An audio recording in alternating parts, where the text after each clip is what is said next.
અને આ બાજુ રાવણે વિચાર કર્યો કે રણ મેદાનની અંદર હવે ઘણો સમય થઈ ગયો, હવે યુદ્ધને પૂરું કરી દેવું છે, તો લાવ મારા ભાઈ કુંભકર્ણને જગાડું. રણ મેદાનની અંદર કુંભકર્ણને જગાડવા માટેની તૈયારી થવા લાગી.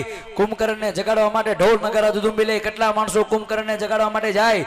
કુંભકર્ણ જાગે, જાગીને સીધું જોયું તો રાવણનું શરીર લેવાઈ ગયું. કેમ મોટા ભાઈ શરીર લેવાઈ ગયું? અરે કુંભકર્ણ, લંકામાં યુદ્ધ હાલે છે. કોનું? અયોધ્યાના રાજા રામજીનું. કોની યારે? આપણી યારે. શું કામ? એની પત્નીનો લઈને વઈ આવો. અરે મૂરખ, જગદંબા હરિયાણી હે સટસાત કલ્યાણ, એ તો જગત જનની છે, જા પાછી મૂક્યાય. અરે તને જ્ઞાન દેવા માટે મેં નથી જગાડ્યો. તારે ઊભો થા અને યુદ્ધ માટે જા, ને યુદ્ધ માટે નહીં જા તો હું તને મારી નાખીશ.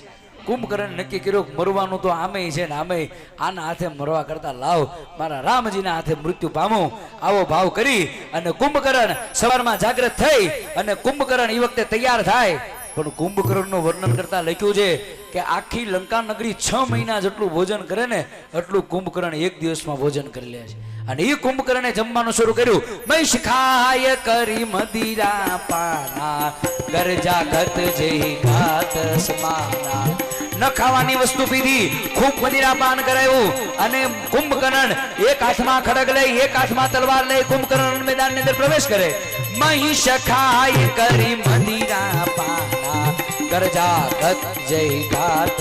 રણ મેદાનની અંદર યુદ્ધના શંખ ફૂંકાણા. ચારે બાજુ રણ મેદાનની અંદર યુદ્ધના નગારા વાગ્યા, શંખ ફૂંકાણા. અને કુંભકર્ણને રણ મેદાનમાં આવતો જોઈ ચારે બાજુ લોકો ડરવા લાગ્યા. અને એ વખતે કુંભકર્ણે કીધું, આ બધું બંધ કરો. કેમ? મારા ભાઈ વિભીષણને મળવું છે. વિભીષણને મળવા માટે કુંભકર્ણ બોલાવે. વિભીષણ અને કુંભકર્ણની ચર્ચા થાય. કુંભકર્ણ ફરીવાર રાવણ પાસે જાય. મોટા ભાઈ, હજી એક વાત કહું છું. શું?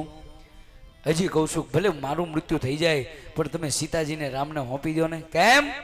અરે ભાઈ, કોઈ પેઢીમાં વાસ નાખે એવું નહીં રે. તમે કેટલી કૃપા કરો, એક ભાઈની વાત સાંભળો. અરે કુંભકર્ણ, ભ્રાતૃ પ્રેમ કોને કહેવાય ખબર છે? મોટા ભાઈના માટે થઈને નાનો ભાઈ મૃત્યુ સુધી ચાલી જાય, આ ભાઈ ભાઈનો પ્રેમ છે.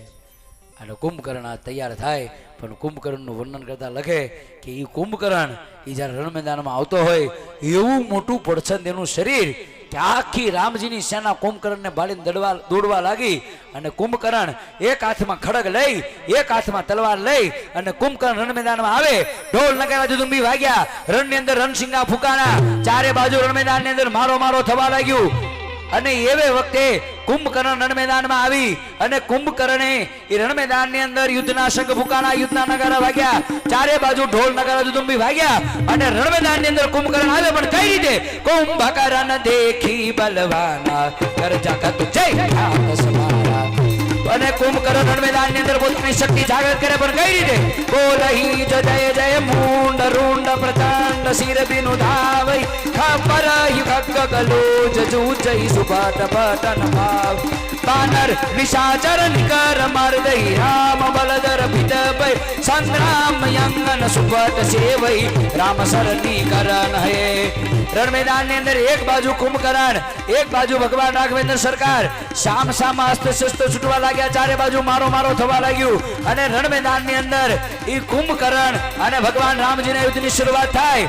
અને કુંભકર્ણ ને ભગવાન રામજી સામે યુદ્ધની શરૂઆત થઈ છે. પણ જેમ નાનો બાળક રમકડા સાથે રમત કરે એમ ભગવાન રામજીએ રમકડાની જેમ કુંભકર્ણ સાથે રમત કરી. ભગવાન રામજીને કુંભકર્ણના યુદ્ધની મધ્ય ભાગની અંદર કુંભકર્ણ દોડી ભગવાન રામજીને મારવા માટેની તૈયારી કરે.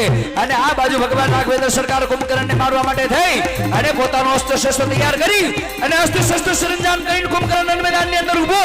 અને ભગવાન રામજીએ પોતાની પ્રપંચા ખેંચી અને પ્રપંચા ખેંચતાની સાથે એ કુંભકર્ણનું મસ્તક કાપી અને ભગવાન રામજીએ કુંભકર્ણને પોતાનું પદ આપ્યું. બોલે રામચંદ્ર ભગવાન. કુંભકર્ણ મરાયો.